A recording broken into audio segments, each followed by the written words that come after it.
언제나 필승! 네, 반갑습니다. 필승입니다. 반갑습니다. 자, 이번에 분석해드릴 기업은 삼성 엔지니어링입니다. 일단 전 세계적으로 이제 유가가 좀 꽤나 상승을 기록하면서 인프라 투자에 대한 시도가 다시 한 번 더 나타나고 있습니다. 특히나 LNG에 대한 설비 투자 혹은 중동의 뭐 네옴시티라던가 혹은 아람코의 설비 투자라던가 이집트의 증설 이런 쪽에서 굉장히 활발한 논의가 이루어지고 있습니다. 그리고 대표적으로 한국의 EPC 기업들, 해외 건설 기업들은 이런 중동과 LNG 설비 투자, 화학 플랜트에서 굉장히 강점을 나타내고 있기 때문에 저는 좀 관심을 갖고 좀 지켜봐도 괜찮은 시기가 이제 오지 않았는가 이렇게 개인적으로 생각을 하고 있습니다. 물론 저 같은 경우도 삼성 엔지니어링에 현재 투자를 진행하고 있습니다. 절대 매수매도 추천 리딩 아닌 거 다들 알고 계시죠? 참고하시면 되겠습니다. 참고로 삼성 엔지니어링은 현재 기준으로 아주 약간의 그런 수익을 기록하고 있습니다. 바로 진행하겠습니다. 일단 이재용 부회장이 이제 완전히 이제 복귀를 하면서 가장 이제 신경 쓰고 있는 부분 중에 하나가 물론 삼성전자라는 그런 반도체 부문과 그리고 두 번째로 이런 해외 건설 쪽이에요. 실제로 이재용 부회장의 그런 행보를 보더라도 이번에 삼성 엔지니어링의 본사를 이제 방문을 했죠. 그리고 글로벌 엔지니어링 센터에서도 방문을 하면서 삼성 엔지니어링, 삼성물산 핵심 인력들과 만찬을 나누고 그리고 회의를 한 것으로 이제 공개가 되고 있습니다. 그래서 그런 것들을 봤을 때에도 결국에는 모를 리가 없는 거예요. 이번에 중동에서도 대규모 그런 증설이 있었고 실제로 이제 중동의 핵심 인사들과 이재용 부회장 간에 그런 연락이 닿았다는 얘기가 있을 정도로 이제 좀 주목할 부분은 분명히 있다. 특히 삼성 엔지니어링에 대한 그런 방문 같은 경우는 사실 중동 국가들과의 그런 비즈니스 관계를 사실 때려야 뗄 수가 없습니다. 실제로 사우디의 빈살만 왕세자와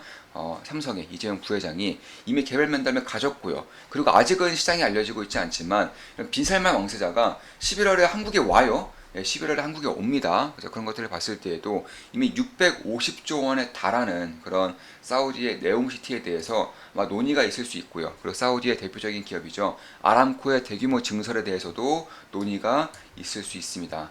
다만 이제 사우디 아람코는 뭐 당연히 증설을 하는 곳이고 굉장히 큰 실적을 내고 있기 때문에 고스란히 시장에 반영이 되고 있는 건 반면에 사우디의 네옴시티는 여전히 시장에 반영이 되고 있지 않아요. 사실 그도 그럴 것이 이미 예전에 사우디의 그런 초거대 건설 프로젝트가 이번이 처음이 아닙니다. 그 전에도 여러 번 진행이 되려고 했었다가 뭐 좌초됐죠. 네, 유가가 꺾이면서 사우디의 재정이 좀 악화가 되면서 사실 말로만 끝내고 실질적으로는 그런 투자라던가 돈이 돌지는 않았던 그런 사례가 있기 때문에 사실 시장에서는 반신반의하는 것이 어느 정도는 이해가 되는 부분도 있습니다. 다만 제가 봤을 때에는 사실 이번에는 말로만 끝날 것 같지 않아요. 왜냐하면 가장 이제 직접적으로 볼 수 있는 증거는 돈을 보면 돼요. 돈은 거짓말을 하지 않습니다. 가장 최근에 2014년도 혹은 2000년대 초반 이럴 때만 하더라도 말로만 대규모 프로젝트, 대규모 신도시를 건설하겠다라고 말로만 했었지 실제로 돈이 투입되는 경우가 없었어요. 네, 뭐 말로만 MOU를 체결했다, 협력을 체결했다 이 정도의 얘기만 오갔었죠. 근데 이번에는 실제로 돈이 수주가 나오고 있어요. 가장 첫 번째로 현대건설에서 7천억 이상의 그런 네옴시티 관련해서 수주가 나왔습니다. 이미 나왔어요. 7천억 원 이상이 나왔습니다. 그런 것들을 봤을 때에도 우리 삼성물산 같은 경우도 이미 MOU를 체결한 상태이고 보험까지 이제 체결이 완료된 상태, 건설보험이죠. 건설보험까지 체결이 완료된 상태이기 때문에 사실 이번에는 말로만 끝나지 않을 것이다. 따라서 사우디의 네옴시티가 지금처럼 뭐 휘황찬란하게 지어지지 않을 수는 있지만 결국에는 대규모 프로젝트가 시작될 수 있다. 특히 사우디의 네옴시티는 서울 규모의 대략 한 40배 이상입니다. 규모만 650조 원 이상이에요. 그래서 그런 것들을 봤을 때에도 이미 중동에서 굉장히 강력한 경쟁력을 가지고 있는 현대건설, 삼성물산, 삼성엔지니어링 이런 기업들이 장기적인 수혜를 볼 수 있다는 점에서 저는 꽤나 좀 기대할 만한 부분이 분명히 있다 이렇게 보고 있습니다. 그리고 네옴시티뿐만이 아닙니다. 삼성엔지니어링은 이미 EPC 기업 쪽에서 그러니까 설계, 조달, 시공 쪽에서는 글로벌 기업이에요. 이미 미국이라던가 이탈리아의 그런 기업들보다 조금 더 나은 그런 재무 성과와 경쟁력을 가지고 있다고 평가되고 있기 때문에 그런 부분을 봤을 때에도 이미 사우디 외에도 뭐 미국에서조차, 사실 미국은 EPC의 전통 강자였습니다. 100년 넘은 기업들이 질비했던 곳이 바로 미국이에요. 그런데 이 미국에서조차 삼성 엔지니어링이 이미 수주를 따내고 있다. 그런 것들을 봤을 때에도 이 기업이 가지고 있는 경쟁력이 얼마나 뛰어난지를 알 수가 있는 겁니다. 사실 그런 것들을 봤을 때에도 결국 뭐 멕시코라던가 혹은 동남아 쪽에서도 꾸준히 이제 수주를 받고 있는 것은 맞고요.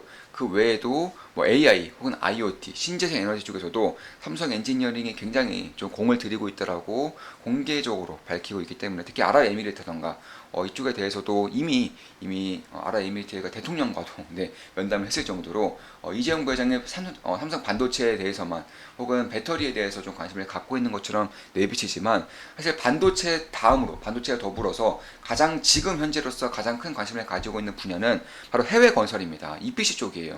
그래서 그런 것들을 봤을 때 결국에는 지금의 실적과 더불어서 앞으로의 실적이 상당히 잘 나올 가능성을 염두를 해둘 필요가 있다. 사실 올해 같은 경우에도 실적이 상당히 잘 나오고 있는 것은 맞아요. 인플레이션으로 인해서, 물류 대란으로 인해서 비용 증가가 상당히 컸음에도 불구하고 이런 것들을 물량의 증가 혹은 제품 가격에 대한 상쇄 효과로 충분히 방어를 해내고 있다.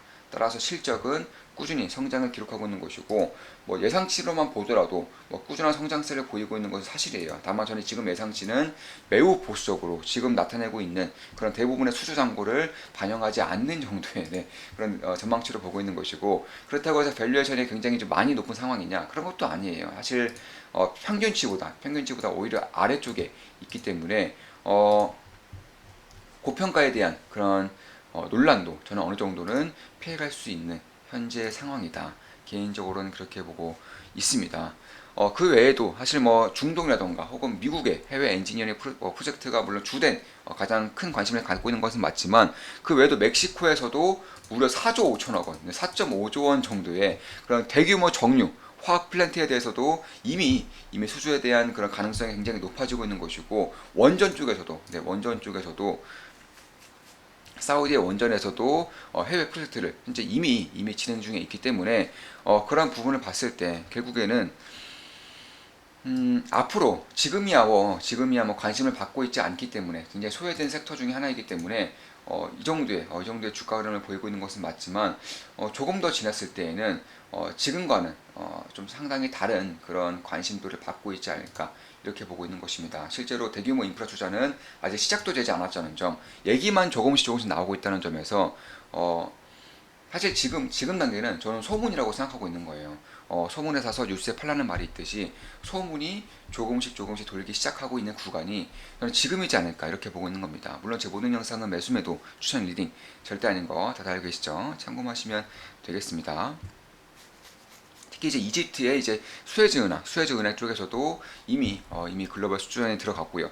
뭐 삼성 엔지니어링, 현대건설, 그리고 이탈리아라던가 스페인 정도가 이미 최종 협약 단계로 거론되고 있는데, 사실 유럽 쪽에 비해서는 한국 기업들이 훨씬 더 경쟁력이 있는 것은 사실이에요. 가격 경쟁력에 대해서 상대가 안 됩니다.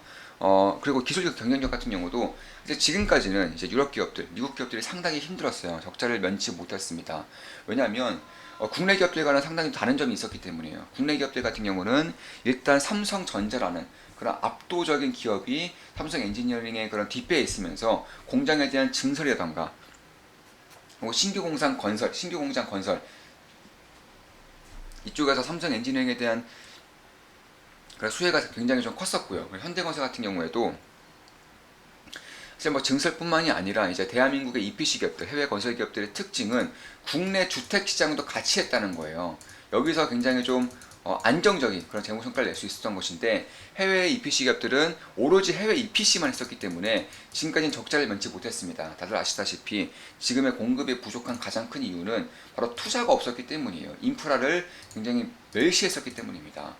그래서 그런 부분에서 거의 대부분의 기업들이 이미 파산을 했다거나 인수합병이 되었어요. 그에 반해서 대한민국 기업들은 주택건설과 그리고 이제 든든한 이제 뒷배를 통해서 지금까지 성장을 기록할 수 있었던 것이고, 혹은 유지 정도를 할 수 있었던 것이고, 이제 지금부터는 이쪽에 더해져서 이제 해외 EPC 기업들, 해외 EPC도 터져 나가고 있기 때문에 굉장히 경쟁력이 높아진 상태에서 싸울 수 있는, 경쟁할 수 있는 그 여건이 마련되고 있다.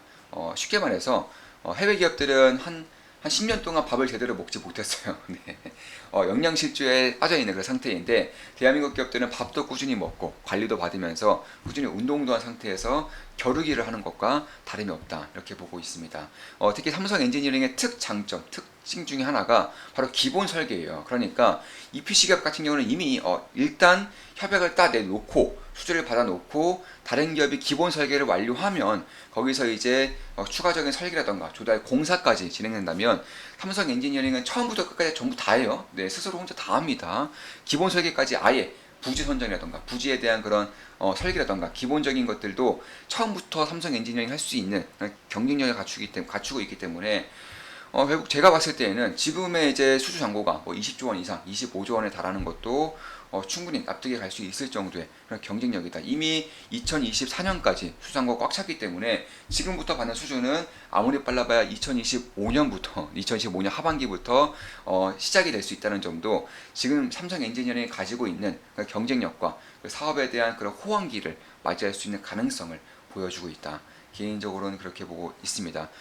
그리고 지금까지 전통적인 뭐 화공 플랜트, 화학 플랜트, 정유 시설, 혹은 LNG 플랜트, 혹은 이제 공장이라던가 수자원 이쪽뿐만 아니라 디지털 기술이라던가 AI, IoT, 혹은 특히나 뭐 수소, 탄소 중립, ESS 뭐 이쪽에 대해서도 충분한 경쟁력을 가지고 있다고 밝히고 있고 실제로 동남아 쪽에서 이제 신재생 에너지 관련해서 수주가 계속적으로 나오고 있어요. 특히 베트남의 수자원이라던가 말레이시아의 뭐 갖가지 플랜트들을 봤을 때에도 그 정도의 수주 잔고를 보더라도 삼성 엔지니어링이 앞으로 장기적으로 조금 더 장기적으로 봤을 때 ESG에 부합하는 그런 설계를 충분히 따낼 수 있다는 점도 주목할 만한 부분이 분명히 있겠다. 개인적으로는 그렇게 보고 있습니다.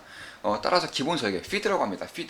피드와 피드2 EPC까지 혼자 스스로 할 수 있게 되면서 결국 이 프리피드 그리고 EPC까지 하게 되면서 결국에는 지금에 대해서는 수주자의 입장에서는 다른 기업들과 다른 기업 두 개 기업 혹은 두세 개 기업이 같이 협업을 하는 것보다는 한 개 기업이 처음부터 끝까지 하는 것이 그런 시간이라던가 비용적인 측면에서 그리고 안정적인 그런 측면에서도 훨씬 더 괜찮은 그런 행보를 보일 수 있다는 점에서 저는 충분한 가능성이 있지 않을까 개인적으로는 그렇게 보고 있습니다. 베트남 쪽에서도 이미 수자원 쪽에서도 이미 GS건설과 함께 굉장히 좀 입지를 넓혀가고 있는 것 중에 하나예요. 제가 GS건설에 대해서도 가끔씩 이제 예전에 말씀을 드렸을 때 베트남 쪽에 대한 그런 사업을 절대 빼놓을 수 없다라고 말씀드렸었는데 삼성 엔지니어링 같은 경우도 GS건설 못지않게 베트남 쪽에서 굉장히 좀 잘 해나가고 있는 그런 기업 중에 하나다.